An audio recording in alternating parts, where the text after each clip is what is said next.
नमस्कार। परत दर परत व्यू चैनल में आपका स्वागत है। आज तारीख 19 मार्च, दिन मंगलवार।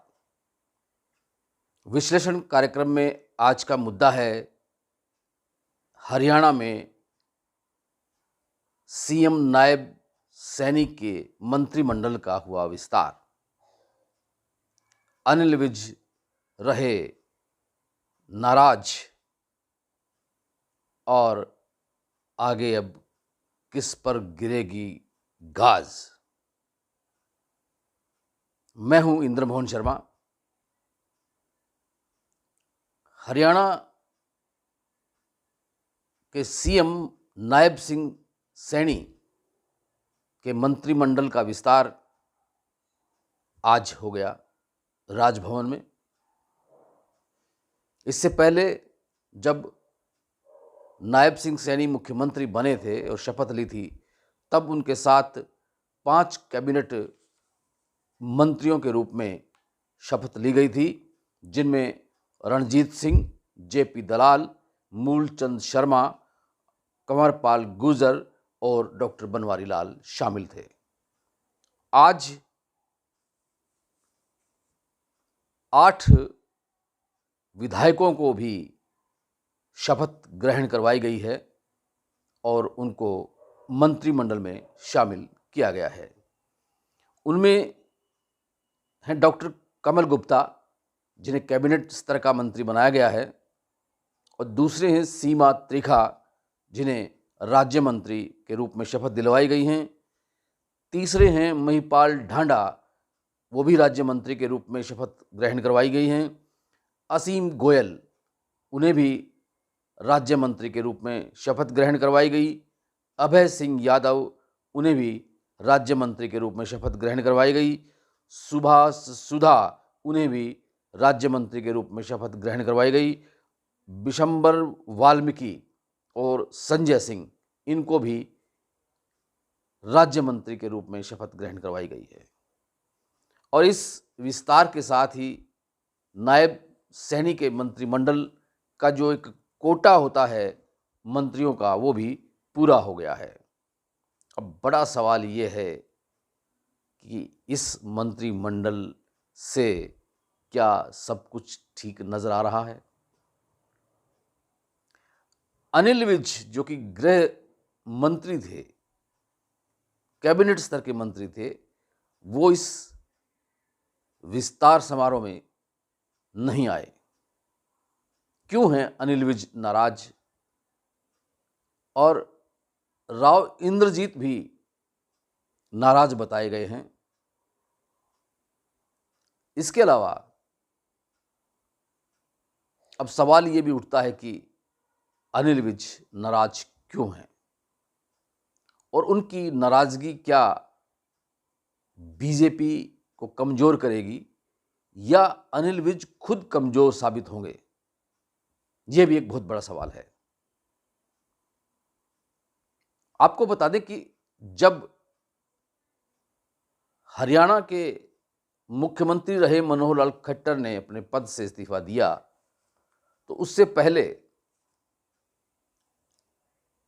जब बीजेपी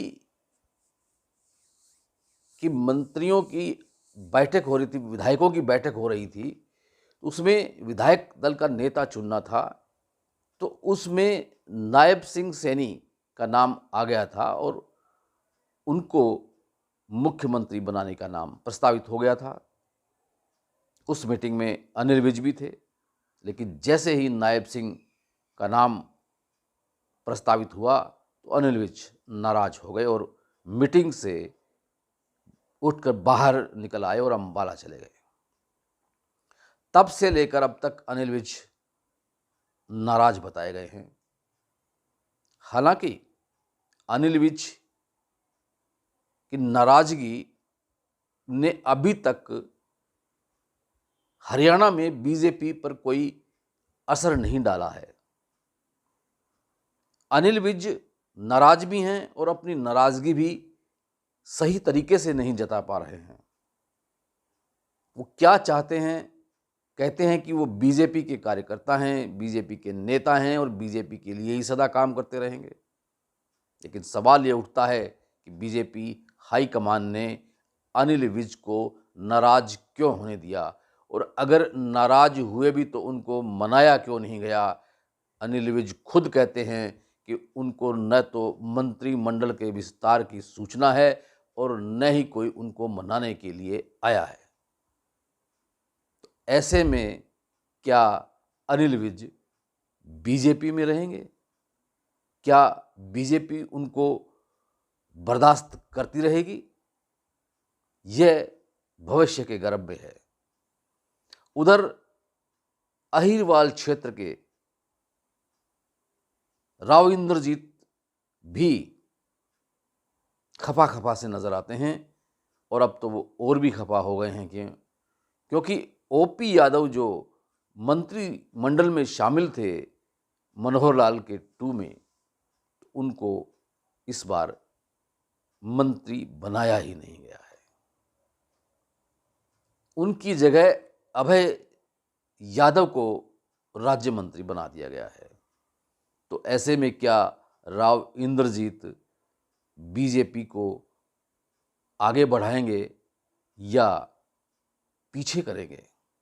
यह आने वाले लोकसभा और विधानसभा चुनाव में नजर आने लगेगा। खैर, आपको बता दें कि इस विस्तार में जो मंत्रिमंडल का जो विस्तार हुआ है, उसमें पूरी तरह से जातीय समीकरण को ध्यान में रखा गया है। जाट बिरादरी, वैश्य बिरादरी, ब्राह्मण समाज और वाल्मीकि समाज, दलित समाज, पंजाबी समाज, इन सब को साधा गया है। लेकिन हैरानी की बात यह है कि इस मंत्रिमंडल में निर्दलियों की बेकदरी सी हो गई है। जेजेपी तो पहले से ही गठबंधन टूटने से दूर हो गई। डिप्टी सीएम दुष्यंत चौटाला थे, वो भी अब नहीं हैं, सिर्फ और सिर्फ विधायक हैं। जेजेपी का कोई भी विधायक इस मंत्रिमंडल में शामिल नहीं किया गया है, जबकि यह चर्चा थी कि निर्दलीय विधायकों में से 2 या 3 को मंत्रिमंडल में जरूर जगह मिलेगी। खासतौर से सिरसा के विधायक गोपाल कांडा का जिक्र था, जो कि हलोपा के सुप्रीमो भी हैं, लेकिन वो निर्दलीय हैं और बिना शर्त के पिछले 4.5 वर्षों से हरियाणा सरकार को पूरी तरह से समर्थन देते रहे हैं। और इतना ही नहीं, तत्कालीन मुख्यमंत्री मनोहर लाल खट्टर के साथ भी उनके मधुर संबंध रहे हैं, लेकिन फिर भी उनको नायब सैनी के मंत्रिमंडल में किसी भी तरह का मंत्री पद का न्योता अभी तक भी नहीं दिया गया।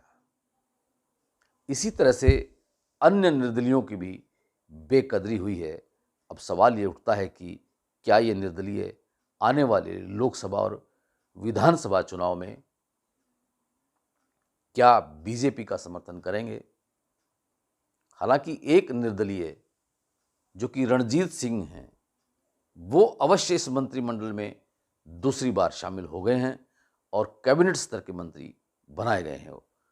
पिछली बार मनोहर सरकार में वो बिजली मंत्री थे। अब उनको क्या पद दिया जाएगा, क्या मंत्रालय दिया जाएगा, पदभार दिया जाएगा, ये तो जल्द ही पता चल जाएगा।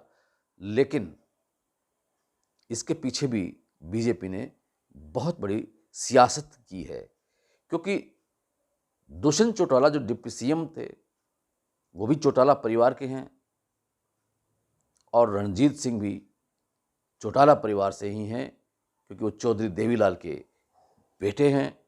इसलिए बीजेपी ने सोचा है कि चौटाला परिवार को साथ भी रखें किसी न किसी को, और दूरियां भी बना के रखें जिनके विचार आपस में बीजेपी के साथ तालमेल नहीं खाते हैं। तो कुल मिलाकर के इस सारे एपिसोड में बीजेपी ने सिर्फ बीजेपी के जुड़े हुए जो कद्दावर नेता रहे हैं, जो बीजेपी के और आरएसएस से जुड़े रहे हैं, उनको ही ज़्यादा मान सम्मान दिया है। तो इस तरह से बीजेपी ने इस बार साफ तौर से ये कह दिया है कि वो अपने दमखम पर लोकसभा का चुनाव और विधानसभा का चुनाव लड़ेंगे और जीत दर्ज करवाएंगे। अब देखना यह है कि ऐसे सियासी हालात में बीजेपी क्या हरियाणा की सभी 10 लोकसभा सीटों पर कमल के फूल खिला पाएगी? क्या आने वाले विधानसभा चुनाव में जीत दर्ज करवाकर तीसरी बार हरियाणा में बीजेपी की सरकार बन पाएगी? इसके साथ ही आपको यह भी बता दें कि अब जो लोकसभा चुनाव का बिगुल बज चुका है और उस बिगुल को देखते हुए देखना यह है कि कौन कौन चुनाव मैदान में उतरते हैं।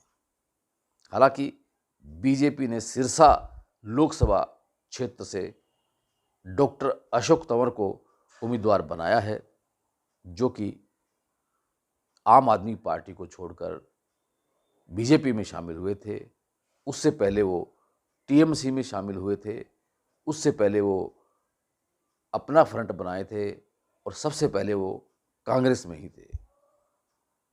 इतने दल बदल करने के बाद अब अशोक तंवर बीजेपी के उम्मीदवार के रूप में चुनाव मैदान में उतरेंगे और उनके सामने कांग्रेस या इनेलो या अन्य कोई दल कौन से उम्मीदवार को चुनाव मैदान में उतारते हैं, ये उस पर निर्भर करेगा कि क्या कमल का फूल इस बार फिर से सिरसा लोकसभा सीट पर खिल पाएगा या नहीं। विश्लेषण कार्यक्रम में आज इतना ही। कल फिर किसी नए मुद्दे के साथ आपसे रूबरू होंगे। तब तक के लिए इंद्रमोहन शर्मा को इजाज़त दीजिए। और अगर अभी ये चैनल परत दर परत को आपने सब्सक्राइब नहीं किया है तो कर लीजिए। बेल आइकॉन के बटन को ऑल करके क्लिक कर लीजिए। और ये वीडियो अगर आपको पसंद आया है तो उसे लाइक कीजिए, शेयर कीजिए। आपका बहुत बहुत धन्यवाद, बहुत बहुत शुक्रिया।